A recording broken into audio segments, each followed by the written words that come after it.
Hello and welcome to redefine education read F edu. My name is Krishna. इस lecture में हम देखेंगे एक नया कोर्स हिंदी माध्यम के छात्रों के लिए, the Hindu and Indian express in 5 minutes. जो मैं आपको सिनॉप्सिस आईएएस पर पढ़ाता हूँ वही सेम ट्रांसलेटेड वर्जन इन Hindi redefine education read F edu पर। बहुत ही नया एक्सपीरियंस आपके लिए होने वाला है। ये 1 दिसंबर 2020 से स्टार्ट करते हैं। आई एम कृष्णा और ये जो करंट अफेयर्स हैं those are useful for civil services and IAS. तो 1 दिसंबर को देखते हैं क्या क्या न्यूज़ में था। सबसे पहले हायाबुसा 2 एक प्रोजेक्ट है। तो जो जापानीज़ अंतरिक्ष एजेंसी है जाक्सा, जैसे इंडिया की इसरो है वैसे ही यूएसए की नासा है, उसी तरह से जापान की जाक्सा है। तो इसकी एक परियोजना है क्षुद्र ग्रह वापसी, वहाँ से नमूना वापसी मिशन है। क्षुद्र ग्रह को इंग्लिश में कहते हैं एस्टेरॉइड, ASTEROID। एस्टेरॉइड मतलब होता है माइनर प्लेनेट, छोटे प्लेनेट जिनको एक ग्रह की तरह डिफाइन नहीं किया गया, लेकिन वो आपके सन का चक्कर लगाया करते हैं। तो वहाँ से नमूना लेकर आएगा। कौन सा क्षुद्र ग्रह है? वो है रयोगु, वहाँ से वापस आएगा। ये एक सी टाइप क्षुद्र ग्रह है। सी टाइप के जो ये एस्टेरॉइड्स होते हैं, इसमें क्या होता है, सी मतलब होता है कार्बन। तो कार्बनिक पदार्थ और फंसा हुआ पानी मतलब वाटर ट्रैप हुआ होता है वहाँ पर। ठीक है, तो वहाँ से वो मिट्टी के नमूने और भी ज़्यादा डेटा लेके आएगा, जिससे हमें पता चलेगा कि हमारा सौर मंडल का जन्म हुआ कैसे था। ये कैसे काम करता है इसको हम देखेंगे साइंस एंड टेक्नोलॉजी के लेक्चर में। हम देखेंगे, समझेंगे कि कैसे अर्थ से कोई चीज़ छूटती है तो उसे हम दूसरे ग्रह तक या दूसरे एस्टेरॉइड तक हम कैसे पहुँचाते हैं। इस्लामिक सहयोग देश OIC, organisation of Islamic cooperation, तो ये यूनाइटेड नेशंस संयुक्त राष्ट्र संघ के बाद दूसरा सबसे बड़ा अंतर सरकारी संगठन है, इंटर गवर्नमेंटल ऑर्गेनाइजेशन है। इसमें 57 सदस्य देश हैं। ठीक है, अब G20 तक तो ठीक है, 20 मेंबर्स आप रट लो, लेकिन 57 देश ये सब नहीं पूछेगा। तो OIC क्या करता है? यह मुस्लिम दुनिया की एक सामूहिक आवाज़ देता है। यह अंतर्राष्ट्रीय शांति और सद्भावना को बढ़ाने की भावना के साथ साथ मुस्लिम दुनिया के हितों की रक्षा के लिए काम करता है। इसका जो सचिवालय है, हेडक्वार्टर्स है सऊदी अरब, उसकी जेद्दा सिटी है, वहाँ पर इसका सचिवालय है। देन इसके बाद GITA, global innovation and technological alliance.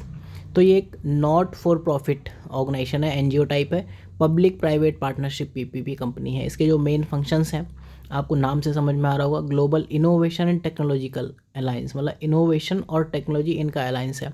सबसे पहले ये क्या करेगा कि जो भी प्रौद्योगिकी समाधान है उसमें औद्योगिक निवेश को प्रोत्साहित करता है। मतलब ये कहेगा इंडस्ट्रीज से जाकर कि आप आके आर्टिफिशियल इंटेलिजेंस में काम करो, आप रोबोटिक्स में काम करो, हम आपको पैसा देंगे।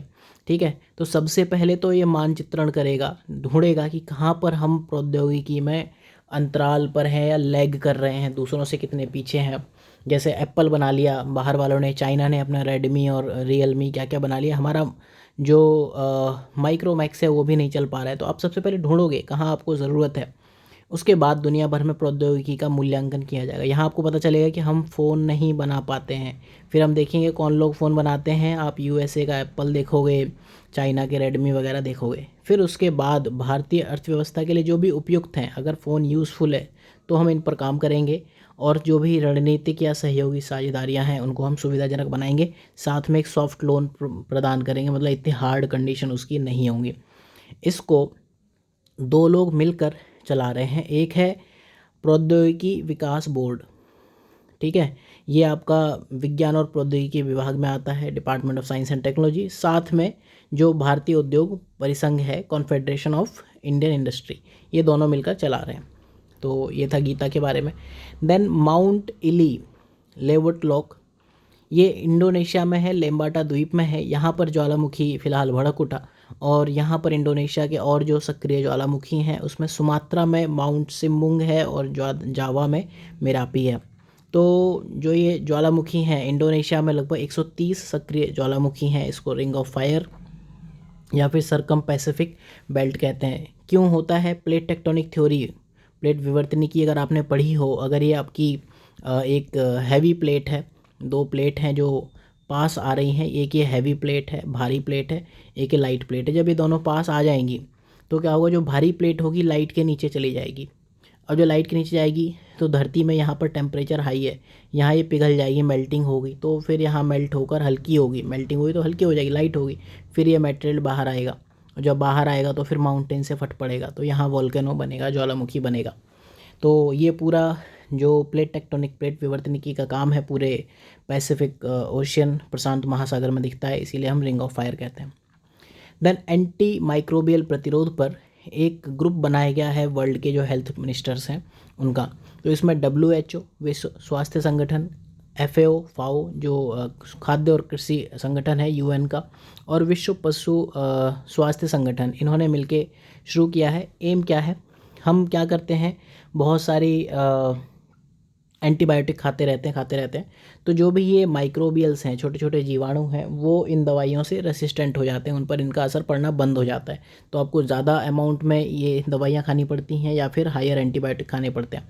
तो इन दवाओं को संरक्षित करना, उन पर जो वैश्विक ध्यान है वो जा पाए और उसके लिए कार्यवाही कर पाएँ, उसके लिए ये ग्रुप है। तो जो कि हम इस तरह की दवाइयाँ खाते हैं उनके विनाशकारी परिणामों से बच सकें। तो ये इन 3 लोगों ने मिलकर बनाया है। देन इसके बाद मिशन कोविड सुरक्षा, ये वैक्सीन बना रहे हैं हम, जो स्वदेशी, किफ़ायती और सुलभ टीकों के विकास के लिए है। तो ये अगर आपसे पूछे किस चीज़ से रिलेटेड है, इंडिजीनियस भारतीय टीकों के विकास के लिए है। तो इस मिशन का फोकस क्या है, लैब से निर्माण तक, मतलब आपने रिसर्च कर ली, ठीक है, रिसर्च करके बाद आपने देखा कि उसको हम बना भी पा रहे हैं, मार्केट में बेच भी पा रहे हैं कि नहीं, तो वहाँ तक है। और साथ में रेगुलेटरी फ्रेमवर्क, जो भी उससे लीगल प्रोविजंस हैं उनको ये देखेगा। इसको जो चला रहा है जैव प्रौद्योगिकी विभाग, और इसमें जो एक काम करने वाली बॉडी है वो है जैव प्रौद्योगिकी उद्योग अनुसंधान सहायता परिषद, ये लोग कार्यान्वित कर रहे हैं। इसके बाद dry swab direct RT-PCR method, सूखी स्वैब डायरेक्ट RT-PCR मेथड है।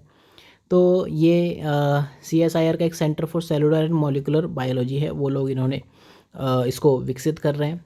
ICMR ने इसको मंजूरी दे दी ताकि परीक्षण टेस्टिंग का रेट बढ़ पाए। इसमें नाक से ड्राई स्वैब इकट्ठा करते हैं, उसको मूव करते हैं। तो ड्राई होने से क्या होता है, उसका परिवहन करना, ट्रांसपोर्ट करना और हैंडलिंग इजी होता है, और ड्राई है तो गिरेगा, बिखराव नहीं होगा, फैलने का खतरा कम होगा। तो इसके लाभ क्या हैं, लागत प्रभावी है और लागू करना आसान है। तो ये था 1 दिसंबर का करंट अफेयर्स। आप रीडिफाइन एजुकेशन की ये वेबसाइट है redefinedu.com, यहाँ से जाकर आप ये करंट अफेयर्स पढ़ सकते हो। This is the website. Redefine IAS Hindi medium के सारे कोर्सेज़ यहीं पर चलते हैं, तो देखते रहिए और पढ़ते रहिए।